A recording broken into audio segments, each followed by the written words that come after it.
Alright, what is up y'all? It's KBZ. Today I'm going to be going over my 5 favorite VSTs. So in this video I'm going to just be going through the VSTs that I use to make beats, what I use them for, why I think they're good, just stuff like that in general. So yeah, all the melodies that I'm using are from the VSTs MIDI kit, which is a MIDI kit I dropped last week with my boy Bass Cash. So yeah, if you want any of the MIDIs I'm using, the link's in the description. If you want any of the sound kits I'm using, the link to all my kits is in the description. Also, be sure to go follow me on Instagram, Twitter, and Snapchat. I'm almost at 7,000 followers on Instagram, and once I hit 7K, I'm gonna be doing a beat review stream for you guys where I listen to your beats, tell you what I would change, tell you what I would fix, and just give you guys advice in general. So yeah, that's enough talking. Let's get into my 5 favorite VSTs.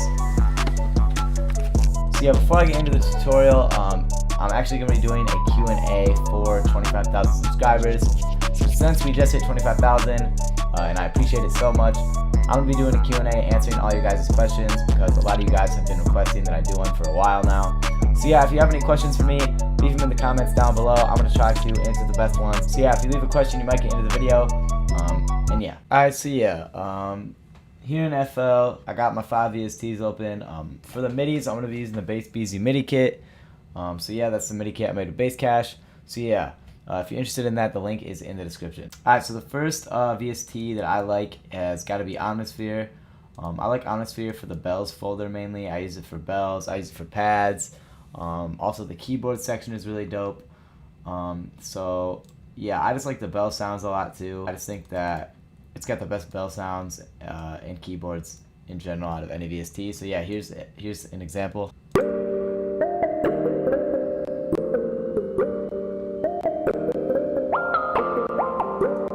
One problem with this VST, or one drawback I'd say, is if you don't have the greatest computer, it's going to use a lot of CPU.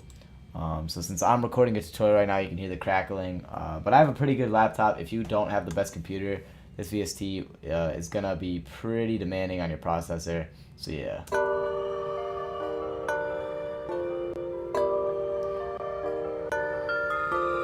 I just think that Omnisphere, even though everybody uses it, there's a reason everybody uses it. It has a ton of sounds, and another reason I like it is I don't feel like it gets stale. So for example, Nexus. Everybody uses Nexus too, but I feel like there's a lot of sounds in Nexus that are just completely unusable, which results in everybody using like the same few presets.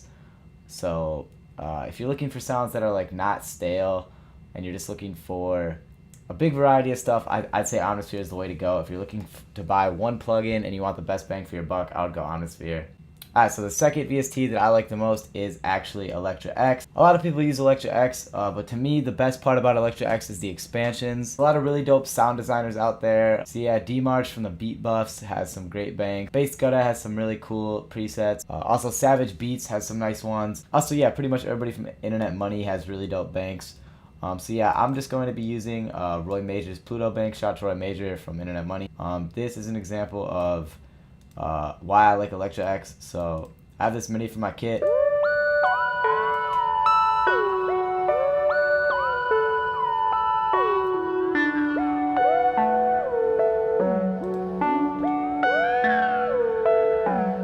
So yeah, Electra X is pretty good for everything. The one thing I don't really use Electra for is pads. I feel like the pads in Electra a lot of the times just aren't that good. So yeah, I'll use it for like synths, arps, sub basses. And it also has some cool like bell pluck type sounds, but yeah.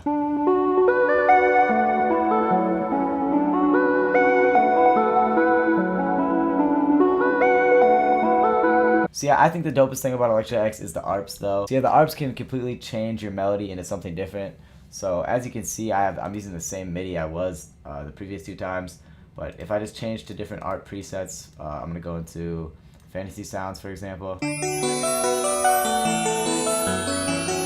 So yeah, clearly every time I change the ARP, it just completely gives it a whole nother vibe and feel, and I think that's really dope because it just offers a lot of creativity and stuff like that.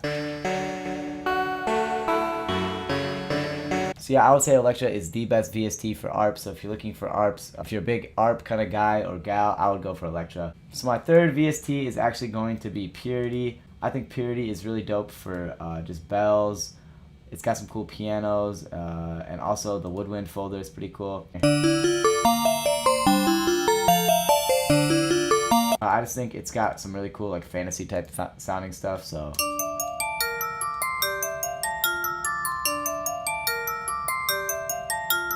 Also, in my experience, this VST does not use very much processor at all, especially in comparison to like Omnisphere or something like Contact, or any of the big, really demanding VSTs.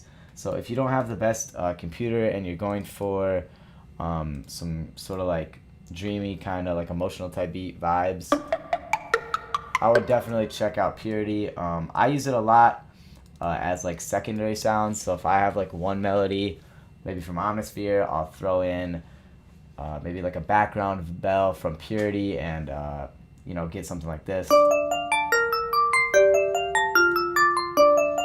Alright, for my fourth favorite VST, I'm going to be looking at Expand. I feel like not that many people use Expand. I use it for soft pads. I like the soft pads folder a ton, or bright pads. Pretty much this is my go-to for pad sounds, because Nexus has pretty good pad sounds too, but I would say this is a little bit less widely known, and it's not like when I go in Nexus, everything has just been used like a million times. I feel like when I go in here, I can actually get some variety out of my presets. So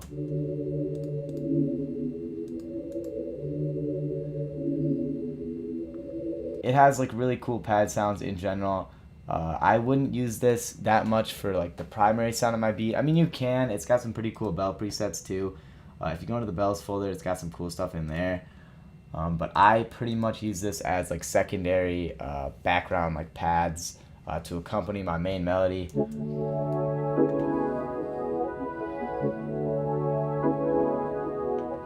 So yeah, I think this is just probably the best pad plugin in general. Also, Expand doesn't use that much processor sometimes, but it also can at other times. So it really just depends on the preset, I'd say. Also, in my experience, Expand crashes the most out of any VST I've ever used. Like literally, probably like half the times I try to make a beat with Expand, it actually does crash. So if you're making a beat with Expand, make sure you save your project like every time you change anything, every time you click a new preset. Because you don't want your beat to crash, you don't want to lose your beat. But yeah. Alright, for my fifth VST that I use the most, that I like the most, I would say Keyscape.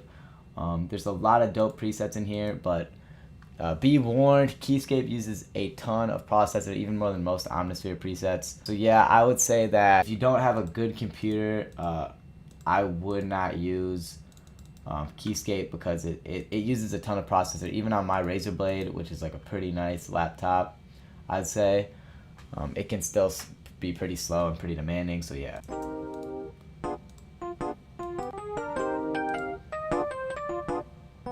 I like this for like old retro sounding stuff.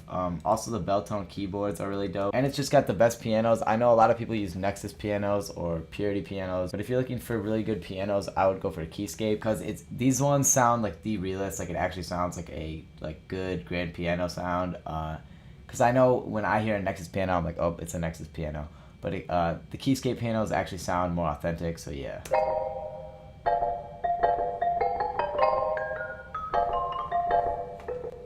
I know a lot of people use just the custom grand piano sound. I think this is the best piano that I have in any of my VSTs. There's also some good Contact pianos that I've seen and heard, but I would say this one is my favorite at least.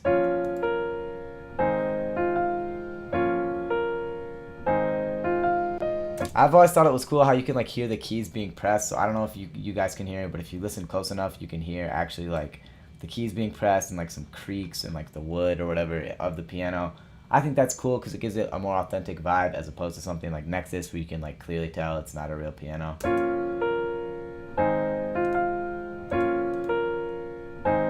So yeah, shout out to Spectrasonics. You can tell they really put their time into this plugin with making sure everything sounds as authentic as possible. So yeah, I hope this video helped you guys. I hope you maybe learned something about the VSTs, or maybe I was able to describe to you what each VST is best for. So yeah, if you enjoyed this video, make sure to subscribe. Thank you for 25,000 subscribers. I'm going to be dropping the Q&A for that tomorrow or the next day after that. So yeah, if you have any questions for me, leave them in the comments down below. I'm going to try to answer the best ones. So yeah, if you leave a question, you might get into the video. And yeah, so yeah, that's it for me. Hope you guys have a wonderful rest of your day, and peace.